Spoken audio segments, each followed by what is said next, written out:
Oui, voilà, super. Hop, quelques ajustements. Dites-moi si vous m'entendez. Dites-moi si vous êtes là avec moi aujourd'hui. Je vois qu'il y a 3 personnes qui sont connectées. Mettez des petits hello ou des petites flammes ou mettez des petits sapins de Noël dans le chat ou des petits flocons. Je ne sais pas ce qui vous plaît. Dites-moi si vous êtes là. Je vois qu'il y a 4 personnes qui sont connectées. Ah, c'est super. Ah, je crois que j'ai vu des petits cœurs. Ah oui, génial, je vois des petits cœurs apparaître. Alors, il y a un décalage entre le moment où je parle dans la vraie vie et le moment où vous allez m'entendre derrière l'écran. Je pense qu'on a à peu près 10 secondes, 10 à 15, peut-être même 20 secondes de décalage. Super, Bénédicte, bienvenue. Merci pour ton sapin de Noël, c'est génial. C'est trop chouette. Je vais essayer de partager mon écran à nouveau. Hop, on est reparti ici. Voilà, je pense que ici vous me voyez mieux. Super. Qui c'est qu'on a encore avec nous aujourd'hui là? Bénédicte, bienvenue dans ce live sur LinkedIn que je fais sur le thème de la boussole 2025. Et ouais, c'est tendance, c'est la fin de l'année. Donc on est là aussi pour partager les grands défis de la conformité des systèmes. Euh, les systèmes, quand j'entends les systèmes, c'est les systèmes informatisés. Je vois qu'on n'est pas très nombreux aujourd'hui, mais bon, c'est pas grave, on va commencer tout de suite à parler de cette boussole, mais avant de rentrer dans la méthode qui permet de gérer nos priorités pour réussir nos projets de conformité informatique, je voudrais vous dire que j'ai créé ce live un petit peu à l'arrache parce que moi aussi, je suis hyper débordée. Mettez dans le chat un grand oui ou des points d'exclamation si vous aussi, vous êtes hyper débordé et que merci, vous prenez le temps de venir prendre des informations dans ce live pour pouvoir vous en sortir. Déjà, c'est un premier geste. J'ai fait ce live pour les personnes qui sont débordées et je me suis mis un top chrono de préparer ce live en 1h30. Et je peux vous dire que c'était hyper sport. Voilà. Alors, est-ce que vous êtes avec moi? Est-ce que vous êtes avec moi? Écrivez dans le chat. Je ne vois pas. Je ne vois que Bénédicte, en fait. Je vois que vous êtes 5 connectés.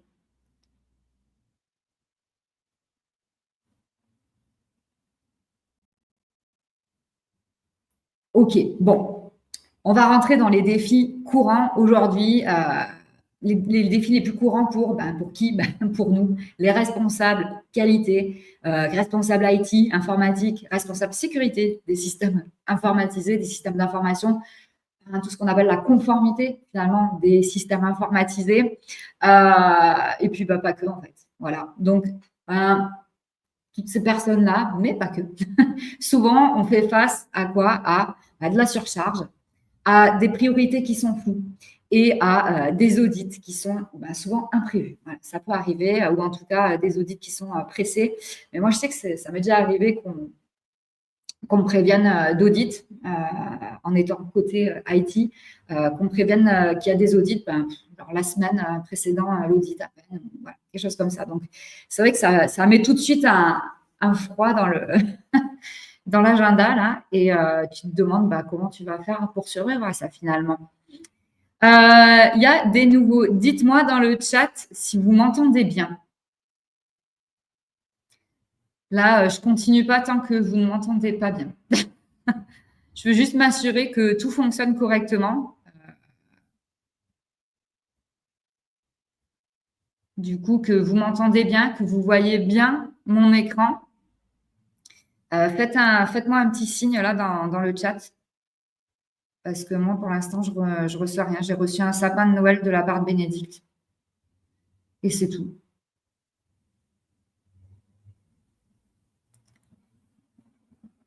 Ah, super. Merci Bénédicte. Merci beaucoup. Ah, super. Oussama, bonjour. Ah, ben voilà, vous êtes un peu plus bavard. Je me sens un petit peu moins seule derrière mon écran. C'est super. Bon, mais c'est parfait.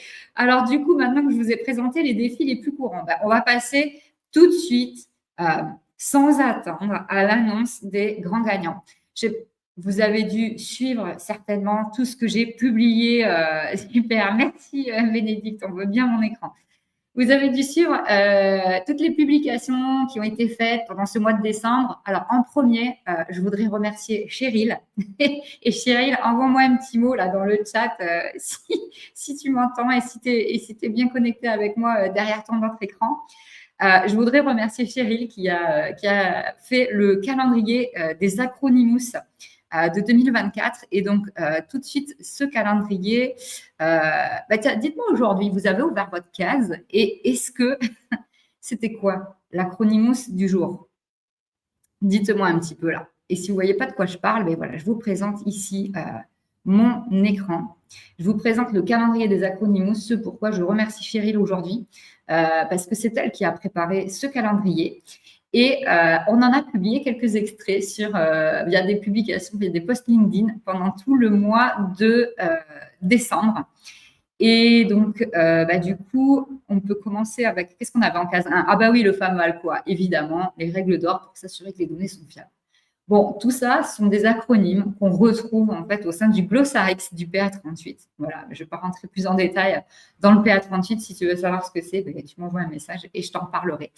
Mais voilà, aujourd'hui, on est quoi? Le 20. Le 20, c'était Backup and Recovery. Ah, ben oui, ça tombe bien parce que je suis en plein sur la rédaction de procédures pour ce type d'activité-là. Le plan B, quand ton système décide de prendre des vacances importantes. Et oui. Et oui, et oui, et oui. Ça, c'est quand même, voilà. Ce sont des petites définitions ici qu'on retrouve dans le Glossarix. Bon, voilà. Si tu n'as pas accès encore au calendrier, tu peux t'inscrire. Hein. Tu peux t'inscrire. Le calendrier, c'est gratuit. Tu peux y accéder comme ça. Et tu peux aller cliquer. En plus, même les anciennes cases, elles sont encore dispo. Donc, ça, c'est cool. Si tu veux aller voir la Traceability Matrix, par exemple, c'est le fil d'Ariane pour ne pas se perdre dans le labyrinthe des documents et des tests. Des définitions qui sont assez amusantes et qui permettent parfois d'y voir plus clair. Et voilà. Mais merci, Cheryl, encore une fois, pour avoir créé avec, je pense, beaucoup d'amour ce calendrier. Je te remercie. Je suis très heureuse de t'avoir dans mon équipe aujourd'hui et du coup de travailler ensemble sur des superbes projets. Donc, sans plus attendre, il y a des personnes qui ont participé au grand défi de Noël, donc qui sont allées s'inscrire sur ce calendrier des Acronymous, qui ont aussi participé aux 3 quiz, donc des 3 dernières semaines, et qui ont répondu avec beaucoup de bravoure. Et donc, je les remercie. Et du coup, je vais vous présenter ces personnes qui ont été là tout au long du mois de décembre et qui ont du coup remporté le grand défi de Noël. Et donc, du coup, qui ont remporté un PA38 à 2024 €. Voilà, la valeur de ce PA38, elle est de 8 527 € à la base. Le prix public auquel je le propose habituellement, c'est 5 000 €. Et donc, du coup, on a Virginie. Bravo, Virginie. Je ne sais pas si tu es là dans le live aujourd'hui ou si tu vas regarder le replay. Mais encore une fois, bravo, Virginie, parce qu'en fait, tu as été la première à remplir, à compléter, à répondre aux 3 quiz du grand défi de Noël et tu as fait ça vraiment avec brio. On reviendra à la fin de ce live sur les questions qui ont posé des petits soucis parmi tous les grands participants à ce quiz. Et donc Virginie, bravo encore une fois, bravo. Je prendrai contact donc du coup avec toi dans l'après-midi pour discuter et voir comment on peut mettre en place ce PA38 ensemble. Impact Woman, j'adore ce nom de gladiatrice. Bravo. Derrière ce nom, je ne sais pas si je dois dévoiler en fait le vrai prénom de qui se cache derrière ce nom. Mais voilà, Impact Woman. Encore une fois, félicitations. On se retrouve bientôt, je pense, au sein de la Société française d'assurance qualité où, grand merci, tu as accepté de coordonner le groupe sur la signature électronique. Eh bien, écoute, je suis super contente de pouvoir te compter parmi les grandes gagnantes de ce défi de Noël. et Impact SI, homonyme de Impact Woman. Alors, je ne sais pas si c'est la même personne avec du coup des coordonnées différentes, mais je ne pense pas. Je pense que nous avons deux homonymes gagnantes dans ce grand défi de Noël. Et félicitations Impact SI, c'est pareil. Je prendrai contact avec toi du coup dans l'après-midi pour mettre en place ce PA38. Voilà, félicitations, you are the winners. Et je voudrais aussi parler de Camille qui m'a mis des pouces partout sur les publications LinkedIn. Merci Camille pour ton assiduité. Camille, je te ferai parvenir un plan d'action. Je pense que Cheryl servira de factrice. Je te ferai parvenir un plan d'action. Un plan d'action, voilà, tout neuf, comme ça. Bon, bien sûr, tu n'auras pas la petite bande ici. Et puis, je t'enverrai aussi des petits goodies. Donc, voilà, le plan d'action, il est là. Il est là. Il arrive. Voilà. Bref, du coup, je suis super contente de partager des gagnants. C'était la première fois pour moi que je faisais un défi. Et évidemment, j'offre à tout le monde des diagnostics gratuits. Si vous voulez prendre rendez-vous, n'attendez pas. L'agenda, il se remplit assez rapidement quand même. Je pense que la plupart de nous... vous savez, ça fait partie de nos grands défis des responsables qualité. Voilà, vous pouvez prendre ici un petit rendez-vous, Cheryl, si tu veux partager le lien dans le chat pour pouvoir prendre le rendez-vous d'un diagnostic gratuit. Maintenant que les gagnants sont annoncés, ne perdons plus de temps. Rentrons dans le vif du sujet. Il est 11h22. À midi 12, vous le savez, ou peut-être pas, mais à midi 12, Obélix a faim et Lulu aussi. Voilà, Lulu, c'est moi. Et donc, je veux qu'on termine absolument à midi 12. Et donc, pour ça, eh bien, je vous propose de rentrer dans le vif du sujet. Alors, qui est-ce que je suis, moi, pour vous raconter toutes ces histoires-là sur la conformité des systèmes informatisés, sur l'organisation, la communication, les audits, l'infrastructure informatique, la cybersécurité, l'intelligence artificielle, voilà. Je suis qui pour vous raconter toutes ces histoires-là? Moi, je suis simplement Ludivine. Ma couleur préférée, c'est le rouge. Ça tombe bien, c'est Noël, j'adore. Et vous avez vu mes petites oreilles. Je ne sais pas si elles clignotent toujours. Je ne sais pas si elles clignotent encore. Ah, voilà, c'est mieux comme ça. Ça clignote un peu trop fort, là. OK. Bref, je suis... en fait, un menhir m'est tombé dessus. C'était il y a 15 ans. Et c'est comme ça que j'ai trempé dans la marmite des affaires de la conformité des systèmes informatisés. Et ouais. Du coup, j'ai commencé ça. En fait, j'ai commencé à travailler dans ma première industrie de santé, c'était en 2010. Mais avant ça, je faisais déjà de la conformité de systèmes informatisés, mais pour des sociétés, une société RTE, on va le dire directement, le réseau de transport d'électricité. Et donc, du coup, société qui est quand même assez un opérateur d'importance vitale, voilà, on appelle ça les OIV. Et du coup, si RTE ne fonctionne pas, vous n'avez pas d'électricité chez vous, ni dans les entreprises. Donc, du coup, oui, évidemment, il y avait des règles de conformité pour l'informatique à mettre en place. Et donc, c'est comme ça que je suis arrivée dans ces histoires-là. C'est comme ça que j'ai fait mes premiers audits de conformité de systèmes informatisés. Et puis, en 2010, j'ai atterri dans la marmite GXP. Voilà. Cette marmite GXP, je ne l'ai jamais quittée depuis. Et bien, du coup, voilà, je râle souvent. Chérie, pour en témoigner. Je ressemble souvent à Shrek, là. Je ne sais pas si tu vois mon écran. Mais voilà, bon, pour pouvoir partager ma potion magique au plus grand nombre de personnes, eh bien, j'ai créé le programme A38 qui est un accompagnement spécialisé. Et donc, cet accompagnement spécialisé, il te donne un droit d'accès à la légion des gladiateurs de la conformité IT. Voilà. Mon nom, c'est Ludivine, vous le savez. Et puis, j'adore tout ce qui est BD, etc. Du coup, je travaille d'ailleurs avec Cyril, mon cartooniste adoré. Enfin, si je peux dire ça comme ça, ça fait un peu favorite, mais voilà. Merci Cyril encore pour tous les dessins que tu as réalisés et que du coup, on peut retrouver tout au long de ce magnifique plan d'action. Voilà. Ça, c'est ma façon à moi de rendre la conformité un petit peu plus fun et amusante. Qui suis-je aussi pour vous parler et pour vous raconter des histoires sur la surcharge et dompter des périodes de travail surchargées? Eh bien, j'ai été l'heureuse gagnante d'un burn-out. Et donc, qui dit burn-out, dit épuisement, dit il faut apprendre là à s'organiser et puis à mettre l'accent sur les priorités, etc.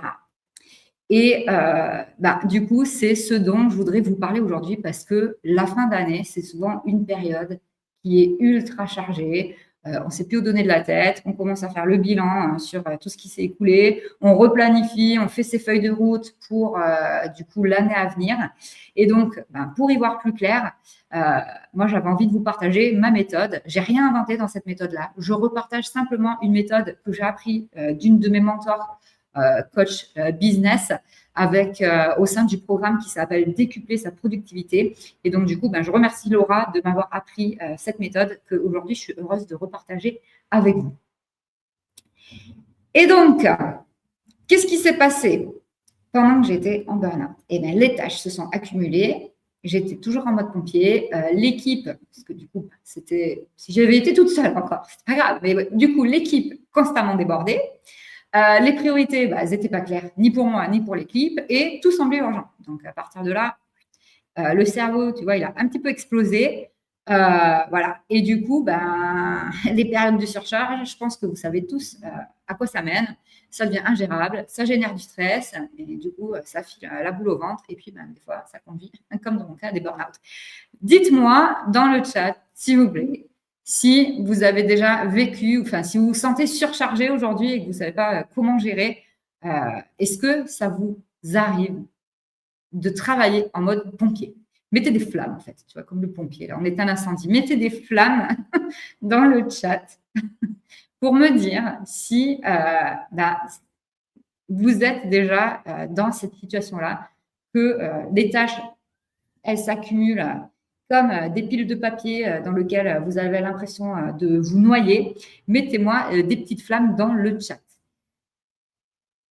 Cyril, je n'ai pas vu passer le lien pour le diagnostic offert dans le chat. Alors, est-ce que c'est moi qui ne suis pas actualisée ou je ne sais pas. Est-ce que, du coup, j'attends vos validations, là, j'attends vos flammes. J'attends vos flammes dans le chat avant de continuer le live, OK? Je veux être sûre que vous m'entendez bien parce que j'ai pas de contrôle technique aujourd'hui. Donc, voilà, c'est plus difficile pour moi.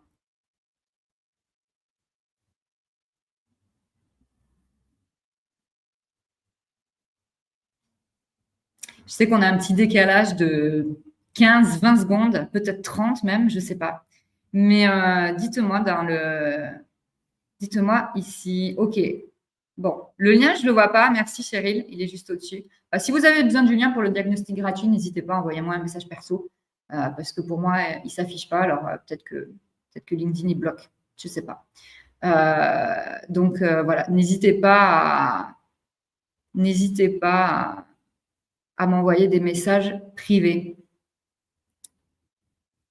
OK, j'ai envie de dire let's go patate. C'est la phrase, c'est le mantra de l'année, je crois. En tout cas, celui de la fin de l'année. Je ne vois pas vos flammes. Je ne vois pas vos flammes dans le chat. Je ne sais pas du coup si je suis toute seule ou pas. On va continuer ce live ensemble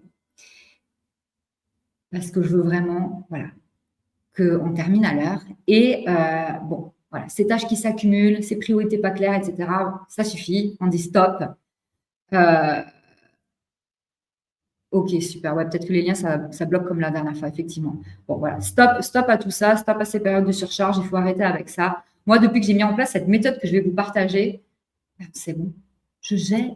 Je gère et je me sens tellement zen, en fait. Je me sens tellement, voilà, tranquille. Et je vois que dès que je n'applique plus la méthode, eh bien, je repars à la dérive. Alors, je vous partage cette méthode sans plus attendre. L'étape 1, c'est pas un secret. Il faut lister les choses à faire. Alors, prenez une feuille là à 4. On prend une feuille. Moi, je prends des feuilles à 5 en fait. Tu vois, elle est là, ça c'est ma to-do du mois de décembre. Et c'est comme ça que j'ai réussi à m'en sortir. et que ce soir-là, je vais pouvoir partir en vacances zen. Voilà, je vais pouvoir déconnecter tout, l'ordinateur, le téléphone, pendant une semaine. Prends une feuille, un stylo et vide tout ce que tu as en tête. Si tu as déjà des to-do existantes, utilise-les, regroupe tout ça en fait sur une seule feuille, sur un seul papier. Du coup, ici, tu vois, moi, c'est ma to-do list là que tu vois. C'était ma to-do list de février 2024, voilà. D'ailleurs, je pense que je l'ai mal rangé dans mon cahier. Puisqu'ici, on est sur avril. Mais voilà, c'était ma to-do list de février. Tu listes tout, en fait. T'occupes pas de ce qui a marqué autour, là. Tu listes tout ce qui te vient en tête, toutes les choses que tu as à faire pour les 30 prochains jours. C'est-à-dire, pour les 30 prochains jours jusqu'au 20 janvier, ou si tu veux préparer ta liste, si tu pars en vacances, tu veux faire que la liste du 1er janvier au 31 janvier, bref. Pour les 30, fais comme tu veux. Pour les 30 prochains jours, liste tout ce que tu as à faire. Je vous laisse réfléchir là, 2 minutes, 11h34. Voilà. Commence déjà à lister tout ce que tu as en tête et toutes les choses que tu as à faire.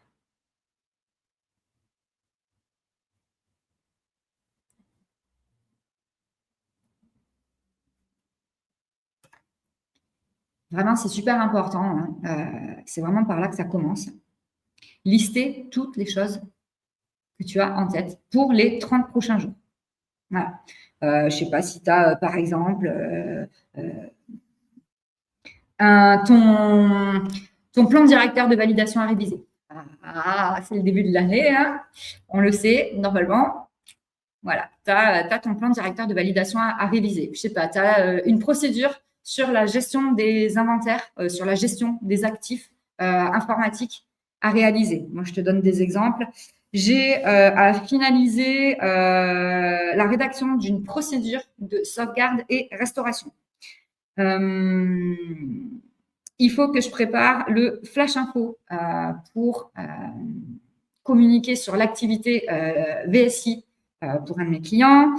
Il faut, qu'est-ce que j'ai mis dans ma to-do list oui, il faut que je prépare ma campagne de post LinkedIn pour le mois de janvier. Je n'ai toujours pas fait. Enfin, j'ai fait à moitié.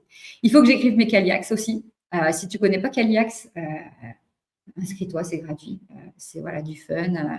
C'est 3 conseils par semaine en général qui sont partagés, que j'essaie de partager. C'est gratuit. Voilà, c'est pour hacker ton cerveau de, de responsable qualité ou de responsable informatique si tu travailles dans une industrie de santé. Qu'est-ce que j'ai aussi dans ma to-do list il faut que je finalise la procédure qui explique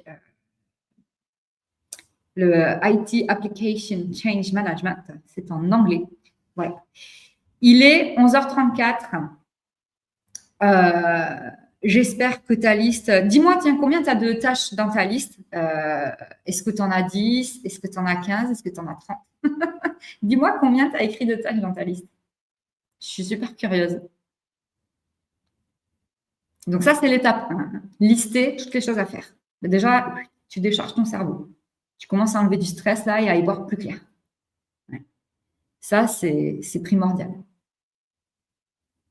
Alors du coup, chérie, tu as combien de tâches à faire, toi, pour les 30 prochains jours? Dis-moi.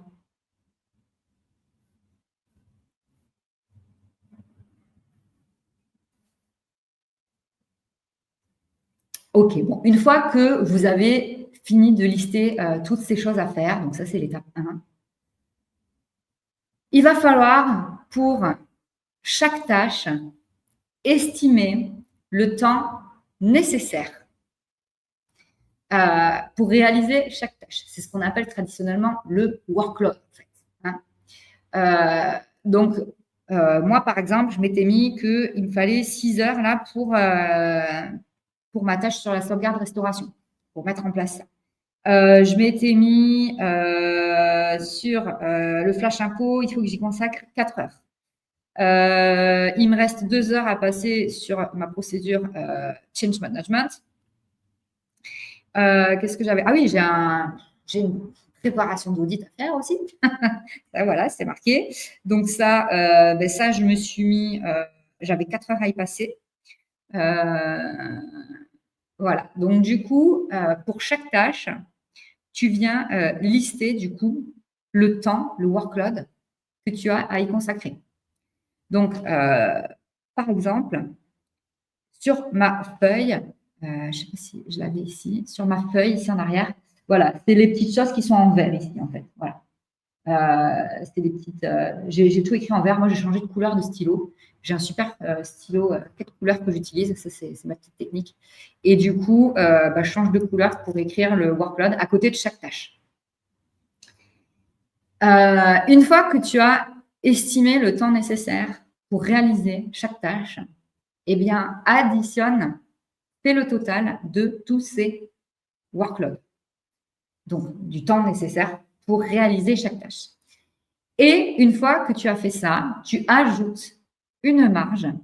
Il te faut absolument cette zone tampon parce que, je ne sais pas pour toi, mais moi, ça m'est jamais arrivé une semaine sans imprévu. J'ai toujours eu des imprévus. Je vais couper ce truc-là un peu, ça me perturbe. Voilà.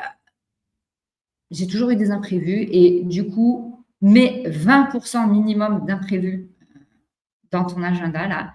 Donc, tu ajoutes une marge en fait parce que des fois, on évalue mal son workload. Ça arrive.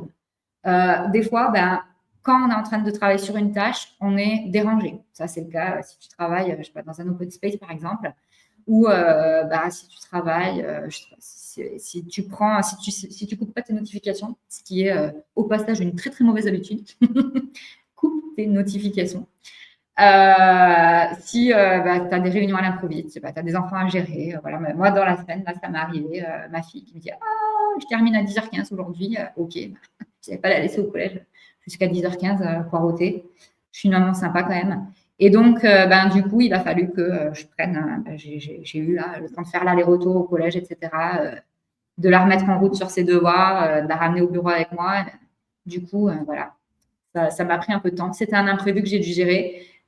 Et pour pas que ça mette le bazar dans mon agenda, eh bien, une fois que tu as additionné, tu as fait le total du temps nécessaire pour chaque tâche, tu y rajoutes au moins 20%. Tu peux même y rajouter jusqu'à 50% si tu vois que tu as beaucoup, que tu es souvent sollicité comme ça à l'improviste, à l'imprévu. Si tu travailles en prod, par exemple, en production, je sais que souvent, voilà, c'est un peu le bazar et que tu as besoin de beaucoup de temps d'imprévu dans ton agenda. Donc, si par exemple, je sais pas, tu avais un total de 100 heures de travail, eh bien, du coup, il faut que tu mettes 120 heures minimum, voire 150 heures. Voilà. Tu prends ce total, tu additionnes ton pourcentage de marge. Je pense que c'est assez clair quand même. Enfin, dites-moi si c'est pas clair dans le chat. Dites-moi si c'est pas clair et à ce moment-là, j'apporterai des clarifications. OK. Une fois que tu as fait ça, tu laisses de côté cette liste et l'étape 3, c'est de calculer son temps disponible. Donc, étape 1, tu as listé tout ce qu'il y avait à faire. Étape 2, tu as estimé le temps nécessaire pour réaliser tout ce que tu avais à faire pour les 30 prochains jours. Et donc maintenant, calcule ton temps disponible. Le temps disponible par jour. Et il faut que tu te préserves absolument par jour un temps de repos. Ensuite, tu vas additionner ça et tu vas faire un calcul. Tu vas prendre ton heure de fin de travail, ok, ton heure de début de travail. Donc, par exemple, je ne sais pas si tu termines à 18h et que tu commences à 8h, du coup, tu as 10 heures dans ta journée, mais tu as du temps de repos. Donc, tu vas prendre forcément une pause déjeuner. Par exemple, tu vas prendre 1 heure pour ta pause déjeuner. Donc, du coup, il ne te restera déjà plus que 9 heures. Ensuite, eh bien, tu as peut-être déjà des réunions programmées, des rendez-vous qui sont récurrents, que tu ne peux pas enlever de ton agenda. Eh bien, tu soustrais, encore une fois, ces temps de réunion. Et puis, tu as besoin de temps de pause, c'est primordial. Peut-être que des fois, il te faut juste un quart d'heure pour aller te faire couler un café ou un petit thé. Et du coup, soustrais également ce temps de pause. Et là, tu vas tomber sur ton temps de travail disponible. OK. Donc, ce temps de travail disponible, eh bien, maintenant, il va falloir en faire quelque chose. Alors, qu'est-ce qu'on en fait? Eh bien, on va venir noter ce temps de travail disponible, eh bien, soit dans ton calendrier mensuel, et donc ça, ben, c'est le mien, à quoi il ressemble, c'est celui de janvier. Tu vois, je ne l'ai pas encore rempli, parce que je n'ai pas encore fait ma to-do pour janvier. Et ben, sinon, tu peux aussi le remplir dans un semainier. Donc ça, c'est un extrait là du plan d'action. Et donc, du coup, ben, soit tu as le mode calendrier mensuel, soit tu as le mode semainier, mais tu peux très bien télécharger ça sur icalendrier.fr. Voilà, c'est gratuit, ou tu peux utiliser les agendas, les calendriers que tu as déjà à ta disposition. Il va falloir que tu te prennes donc une marge d'imprévu de 20 à 30%. Voilà, si c'est pas, ça c'est le minimum, hein, c'est le minimum. Et voilà, en fait, utiliser le calendrier mensuel, c'est si ta marge d'imprévu, si tu as déterminé que ta marge d'imprévu, elle était de 20 à 30%, alors utilise ce calendrier mensuel. Sinon, moi, je te conseille, en tout cas, c'est ce que ma coach a conseillé aussi, d'utiliser le semainier, du coup, si tu avais une marge d'imprévu supérieure à 30%. Parce que sinon, bah, tu vas venir reveiller ton calendrier 30 000 fois. Une fois que tu as fait ça, on passe, donc il faut que tu verrouilles tes rendez-vous dans le calendrier. Donc, tous les rendez-vous qui sont déjà pris, OK. Il faut que tu verrouilles tes temps de repos. C'est important. Tout ça, tu sais, c'est les choses qu'on a soustraits au temps de travail disponible. Quand tu as fait ton heure de fin de travail moins ton heure de début de travail, eh bien, tu dois soustraire de tes journées, donc pour chaque jour, tu dois soustraire tes rendez-vous qui sont déjà programmés, tu dois soustraire tes temps de repos, et du coup, tu pourras calculer le temps restant disponible. Ensuite, il va falloir que tu additionnes toutes les petites bulles ici. Donc, du coup, moi, je note mon temps restant disponible dans des petites bulles sur le calendrier. Par exemple, tu vois, pour le mois de décembre, voilà, ça avait donné quelque chose comme ça et tac, tac, dans ce sens-là, ok, dans ce sens-là, très bien. Voilà, j'avais mis ici, tu vois, dans les petites bulles, j'avais mis les chiffres. Ça, c'était mon temps restant. Et puis, ensuite, il faut additionner toutes ces petites bulles, tous tes temps disponibles restants par jour, et tu vas obtenir ton temps disponible global. OK? Tu vas pouvoir ensuite comparer ton temps nécessaire versus ton temps disponible. Et puis, peut-être qu'il va se passer un truc comme pour ma to-do du mois de décembre ici, où finalement, eh bien, mon temps disponible, c'était 69 heures. Et mon temps nécessaire, c'était 90 heures. Et ici, on voit qu'il y a un problème. Ça ne rentre pas. Donc, du coup, moi, je n'aime pas un nom d'ubiquité. Donc, ce que j'ai fait, ce qu'il faut faire, c'est supprimer les tâches que finalement, dont tu n'as pas besoin finalement. C'est reporter ou alors déléguer. Donc, c'est pour ça que prioriser ces tâches, c'est super important. Et donc, moi, je les priorise en général en faisant A ou B.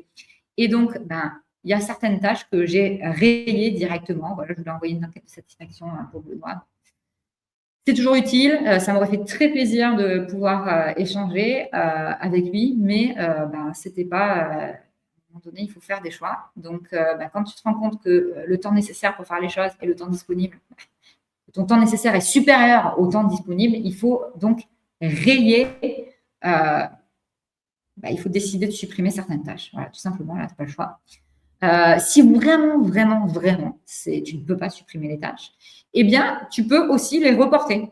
Donc, du coup, tu sais que tu ne les feras pas dans les 30 prochains jours, mais ce n'est pas grave, tu la feras sur la période d'après.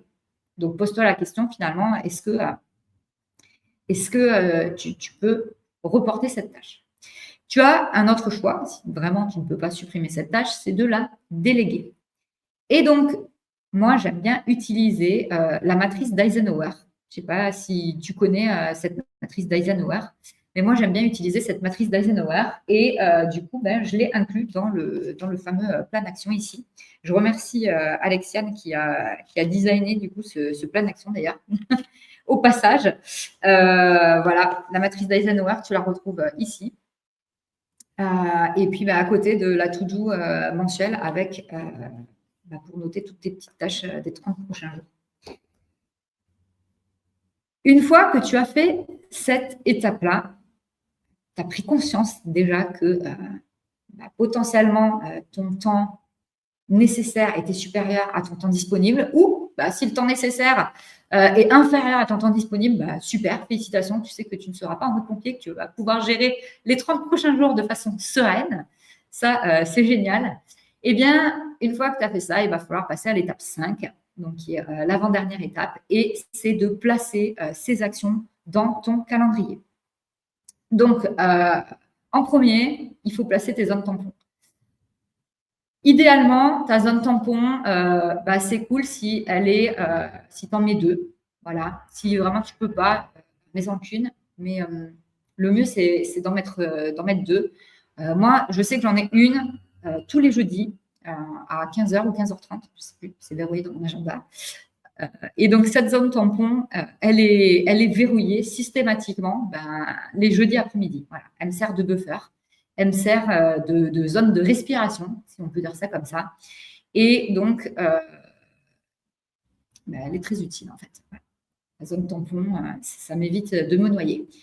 Ce qui est important aussi, c'est de positionner les tâches récurrentes et donc de mettre à jour le temps de dispo par jour par rapport à ces tâches récurrentes. Prioriser. OK. Donc, les A ou les B, moi, j'utilise juste A ou B. Si tu préfères utiliser 1, 2, 3, fais comme tu veux. Tu peux aussi utiliser des sapins et des flocons de neige ou voilà, des symboles thématiques selon la saison à laquelle on est. Mais voilà, programme ensuite ces tâches dans ton calendrier. L'étape 6, c'est de venir positionner et verrouiller des plages de travail dans ton agenda. Donc, ça, c'est mon agenda de la semaine du 27. Et donc, du coup, tu vois ici que j'ai, moi, verrouillé des plages dans mon agenda. Ce n'est pas des tâches spécifiques, en fait. C'est des plages sur lesquelles je sais que je vais venir faire telle ou telle tâche. Voilà. C'est en gros mes familles de tâches. J'ai organisé mes tâches, en fait, en famille. Voilà. Et donc ça, je les ai mis ici dans mon agenda. Et du coup, moi, quand j'arrive, je sais que c'est là que je vais, c'est ces tâches-là que je réalise. Et du coup, j'ai juste à ouvrir mon agenda à chaque journée que je commence et je sais exactement ce que je dois faire. C'est aussi simple que ça. Et puis en plus, ça m'envoie des petits rappels, du coup, pour pas que j'oublie. Attention, il est 11h11, c'est l'heure du coaching du PA38. Voilà.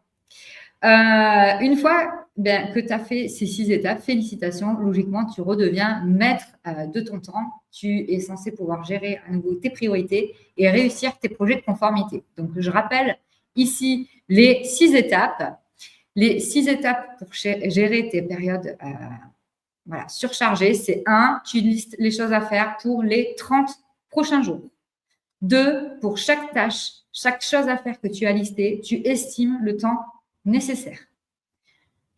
Je ne l'ai pas noté ici, mais tu ajoutes une marge d'au minimum 20% de ce temps. OK? Tu calcules ensuite ton temps disponible. Donc, pour calculer ton temps disponible, tu prends le nombre d'heures que tu as à travailler dans ta journée. Et donc, ça, tu l'obtiens en prenant ton heure de fin de travail. Si, par exemple, tu veux terminer ta journée à 16 heures, oui, c'est possible. On peut terminer ses journées à 16 heures. Si tu veux terminer ta journée à 16 heures et que du coup, tu as commencé, tu décides que tu commences tes journées à 8 heures, eh bien, du coup, 16 moins 8, voilà, ça te donne ton temps disponible. Tu retires à ça ta temps de pause déjeuner, si tu prends une demi-heure, si tu prends 1 heure, tu enlèves tes temps de pause, etc. Et là, tu vas obtenir ton temps disponible pour venir ensuite placer tes tâches. Étape 4, tu vas comparer et ajuster le temps nécessaire avec le temps disponible. Et puis, en 5e étape, tu vas venir placer ces actions-là dans ton calendrier. Et étape 6, tu vas venir verrouiller tes plages de travail dans ton agenda. En faisant ces 6 étapes-là, tu vas être sûr, du coup, de pouvoir gérer correctement tes 30 prochains jours avec, en tout cas, un peu plus de zénitude et d'efficacité. Est-ce que vous avez des questions?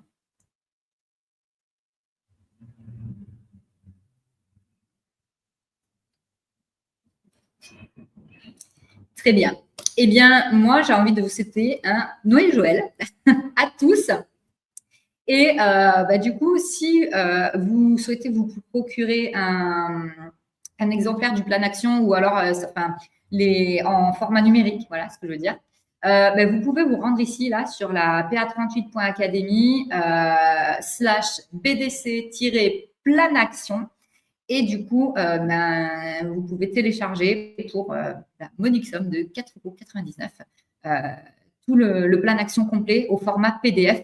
Et du coup, vous pouvez imprimer comme ça. Tu pourras imprimer juste les pages que tu as besoin. Si tu veux imprimer juste la page sur la to-do list, tu imprimes la page sur la to-do list. Si tu veux imprimer ton calendrier mensuel, tu imprimes le calendrier mensuel. Si tu veux imprimer simplement les 12 conseils pratiques, eh bien, c'est possible. Tu peux imprimer les 12 conseils pratiques. Si tu veux imprimer juste les dessins de Cyril, tu peux imprimer que les dessins de Cyril. Voilà. Du coup, le plan d'action, il est disponible là. C'est pa38.academy /bdc-plan action. En tout cas, moi, je l'utilise tous les jours. Tu vois, j'arrive sur la fin de 2024 là, et j'ai celui de 2025 qui est finalement, en fait, on l'a transformé en plan d'action perpétuel. Du coup, il est là, il est quasiment prêt. Dedans, tu peux retrouver par exemple le QQO, QCCP, tu vois, ça c'est magique. Je crois que tu connais. Voilà. Que dire d'autre? Si vous avez des questions et des réponses spécifiques sur la validation des systèmes informatisés, eh bien, il nous reste un peu de temps avant 12h pour pouvoir y répondre. Je serai ravie de répondre à toutes vos questions. S'il y a encore des personnes qui sont connectées dans ce live, n'hésitez pas à me poser vos questions. J'y répondrai avec grand plaisir. En attendant que vos questions elles arrivent dans le chat, parce qu'il y a toujours ce petit décalage là de au moins 20 secondes, j'ai l'impression. Je vais revenir sur des questions du grand défi de Noël et du coup, je vais ici répondre tout de suite à une des questions de ce grand défi de Noël. C'était la réglementation. Impose-t-elle l'utilisation de la méthode AMDEC pour l'analyse de risque? Alors, d'après vous, est-ce que c'est vrai ou est-ce que c'est faux? Là, j'attends vos réponses. Je vois qu'on est 3 connectés.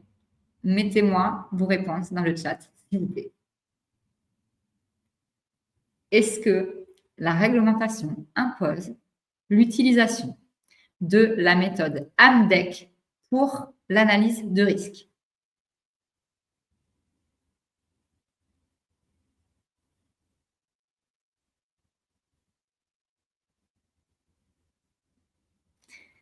Ok, il n'y a rien qui s'affiche là.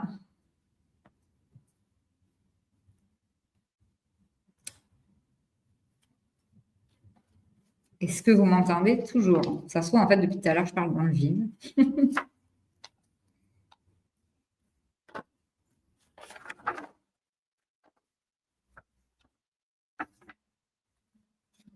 Ok.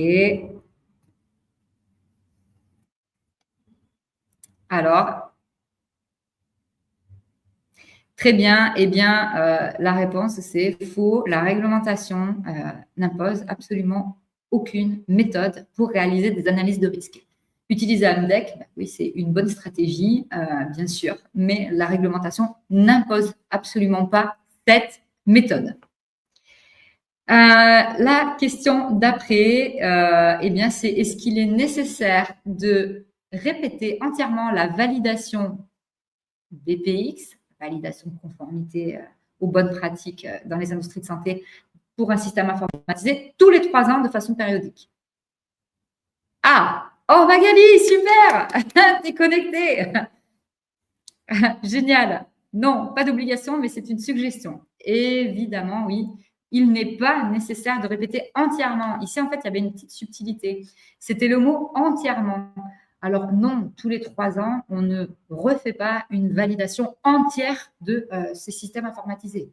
En fait, sinon, vous n'allez jamais vous en sortir, déjà. Et c'est une approche basée sur les risques. Et du coup, ce qui est préconisé, c'est bien d'avoir une approche basée sur le risque. Donc, on ne répète pas entièrement les validations de systèmes informatisés tous les 3 ans. Par contre, on fait des revues périodiques. Ça, oui. Et ces revues périodiques, ça s'organise. On peut les organiser de différentes façons. Voilà. Je ne vais pas rentrer plus dans les détails là aujourd'hui, mais si tu veux avoir des éléments sur la revue périodique, il y a un module dans le PA38 justement spécifique pour les revues périodiques. Donc, du coup, les grandes gagnantes pourraient avoir accès à ce super module. Et on pourra en reparler pendant des sessions de coaching, du coup, des coachings de PA38. Question d'après. Quelle est une cause fréquente des échecs dans la gestion des assets? Donc, les assets sont les actifs informatiques dans le secteur de la santé. Ça, c'était une des questions du grand quiz aussi. Ce n'est pas la surabondance de systèmes et leur mise à jour automatique. Non, c'est simplement… Ah oui, j'ai oublié un petit espace ici. C'est simplement que si on n'a pas de process qui permettent de gérer l'inventaire des systèmes et des composants informatiques, évidemment, on va être en échec dans la gestion de nos actifs informatiques. Dire que c'est parce qu'il y a une surabondance de systèmes et parce qu'il y a des mises à jour automatiques, bon. Non. En fait, parfois, les mises à jour automatiques, c'est même bien pour la cybersécurité. Par contre, il faut que ce soit maîtrisé. Voilà. Et donc, du coup, ça se fait au travers de change control, ça se fait au travers de processus qui sont établis.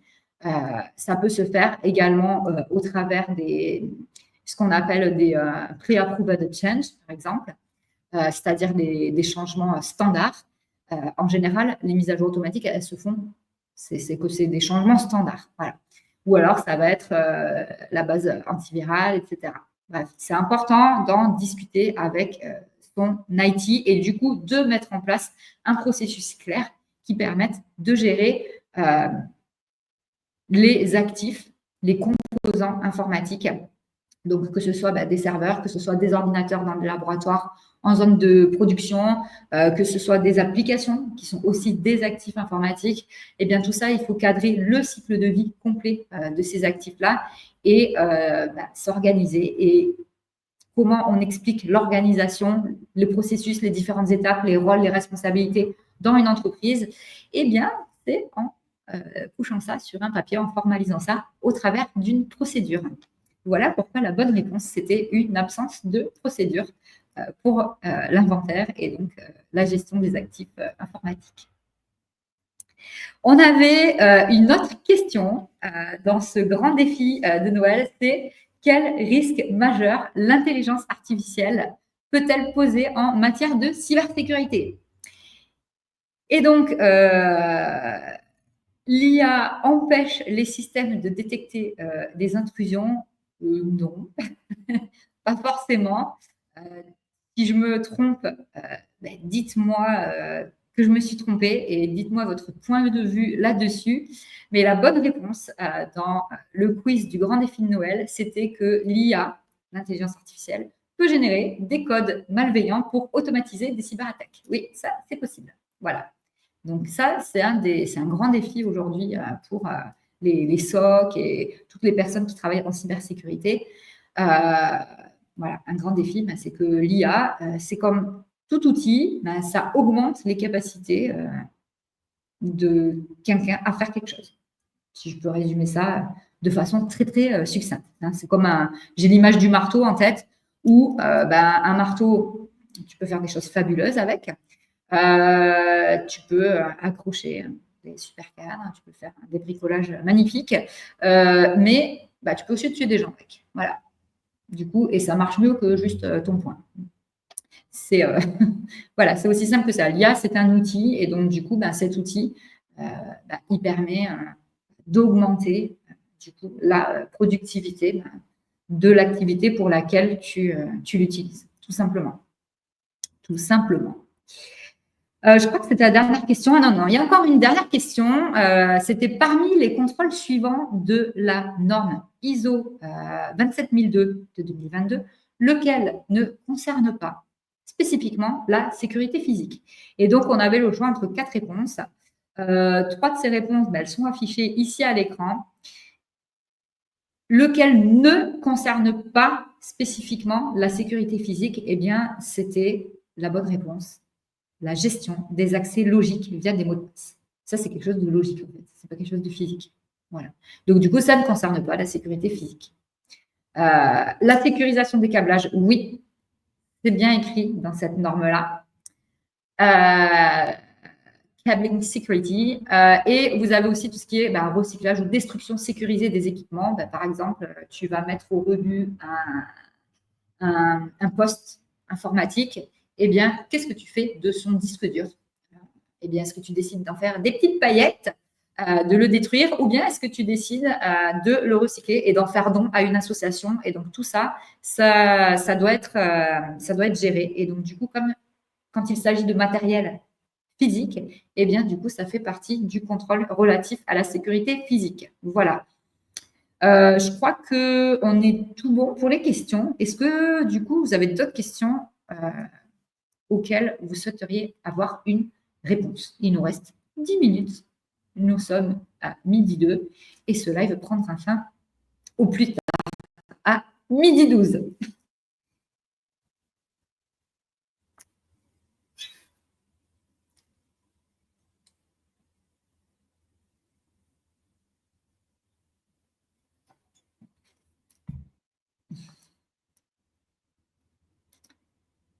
Alors, j'attends encore un petit instant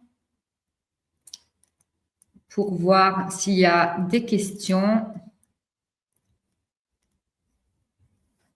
Il semblerait que non. Bon, si vous avez des questions et que vous regardez ce live en replay, eh bien, n'hésitez pas à me les envoyer directement en message privé. Je serai super heureuse de pouvoir vous aider. Ou bien, vous pouvez toujours, du coup, réserver un diagnostic offert. Et du coup, je serai très, très contente de pouvoir vous aider. En attendant, moi, je vous souhaite de passer… merci à toutes les personnes qui se sont connectées à ce live, même celles qui ne sont pas restées. Je vous souhaite de passer d'excellentes fêtes de fin d'année. Et voilà, je vous donne rendez-vous en 2025 pour donner encore plus de sens à la conformité de vos systèmes informatisés. Je vous dis à bientôt. C'était Lulu dans le dernier live de l'année. Bye bye!